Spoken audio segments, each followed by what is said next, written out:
Yo, hey guys, it's me, T-Tour, on the second channel. Today, I'm going to be doing a very original idea, something that's actually never been done before. I'm, of course, talking about unscripted commentaries. You know, I got the Lakey-inspired music, the gameplay, all is good. But yeah, I'm just throwing something a little lower effort on here just because, you know, you want to keep the channel alive and all that. So today I thought we'd discuss a very interesting topic to me. And that's, of course, my relationship with mobile games. Now, I've been doing these reviews for like a really long time, and I don't think I've ever actually explained my history with these games. So that's what I'll be doing today. But first, we gotta change the gameplay to something a little more fitting. There we go.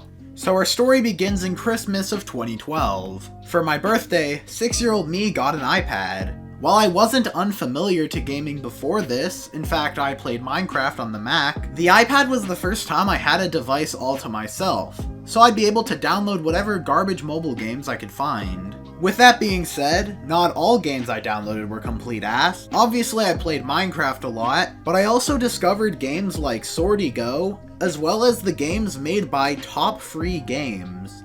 While they weren't the most polished, using Kevin MacLeod music and all that funny stuff, they at least had a soul and an aesthetic. Something that Voodoo games and other things nowadays just don't have. For the next 6 or so years, I stuck to being a mobile gamer. Of course, playing a lot of the classics along the way. I even played Fortnite Mobile for over a year. So it's safe to say I'm pretty well versed in mobile gaming. But gaming wasn't the only thing I did on mobile. Pretty much every single video that was on my channel until 2021 was made on an iPad or iPod. Of course, I worked with what I had, so the original format of mobile game reviews all started because of limitations, and it was only under these circumstances that the multi-review format was formed. But anyways, how do I feel about mobile games? Well, despite having grown up with them, I really feel nothing towards most of them. Of course, besides the ones I'm nostalgic for. I've beaten Plants vs. Zombies 1 over 10 times, and it wasn't even released as a mobile game.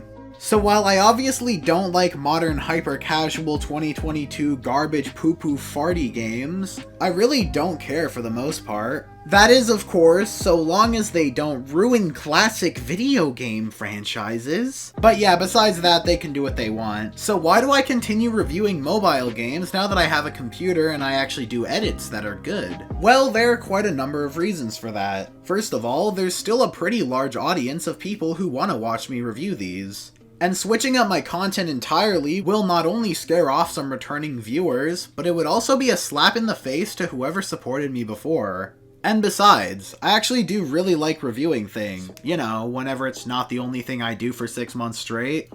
So while I'm not the most passionate about mobile games, I am passionate about creating things, and mobile game reviews are just one of the many faucets for me to do that. But the thing with being a content creator is that if you do one thing for too long, eventually you get tired of it. That's why every once in a while I throw up a video that's not like my usual format.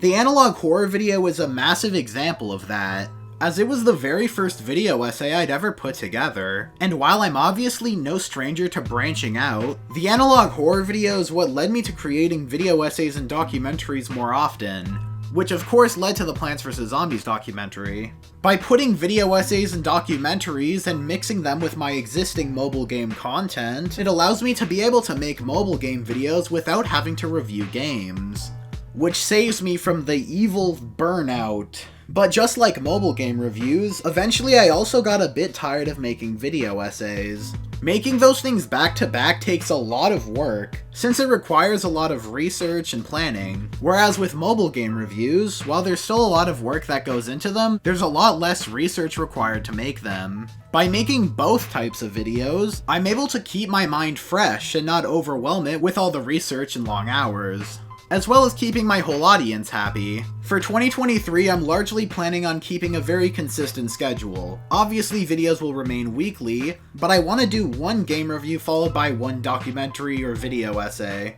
And then maybe uploading on the second channel at some point. I'm not really planning on doing that. Obviously, I have a pretty big list of video ideas. I just don't know when I'm gonna actually make them, since I spend so much time on main channel videos and there's less of an audience here. And what's the point in uploading to a channel if no one's gonna watch it? Right, guys? But yeah, I think the moral of the story is that making compromises is necessary to survive in the online space. If I just kept making mobile game reviews, I would have probably left by now, honestly. That or I'd just be so tired that I'd never want to make more videos. And if I had outright just swapped to video essays, I'd get tired of that too.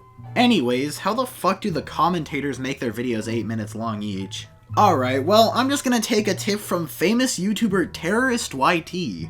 In his famous video, Among Us Ripoffs Episode 7, he decides to do something very intelligent. So I guess that means we have a bonus game! So in the last multi-review for Garbage Ad Games, I played this game called like Draw Cube Race or something like that.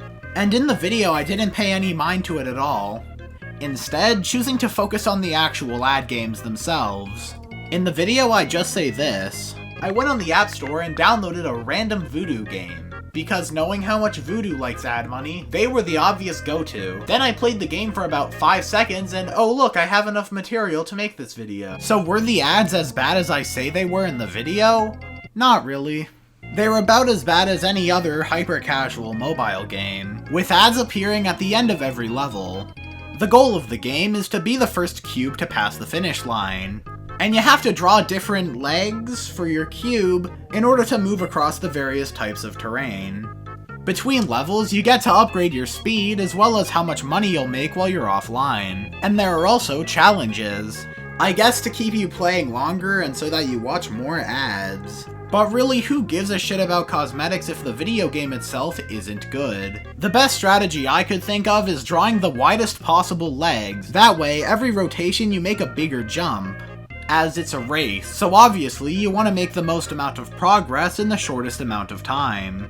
Also, throughout the race, this NPC rubber bands you the entire time, which makes it look more exciting than it really is. Overall, this game isn't great, however I had to play about fucking 30 minutes of this shit because I had to get footage. So yeah, just to recap, mobile games aren't my passion, video creation is. And if you want to do well in the long term, remember to change up your content every once in a while. Hopefully you enjoyed the commentary style, cause I certainly did.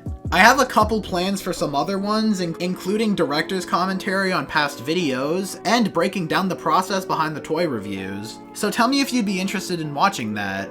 Anyways, remember to like, comment, subscribe, hit bell, and also donate to my Patreon! That I don't have.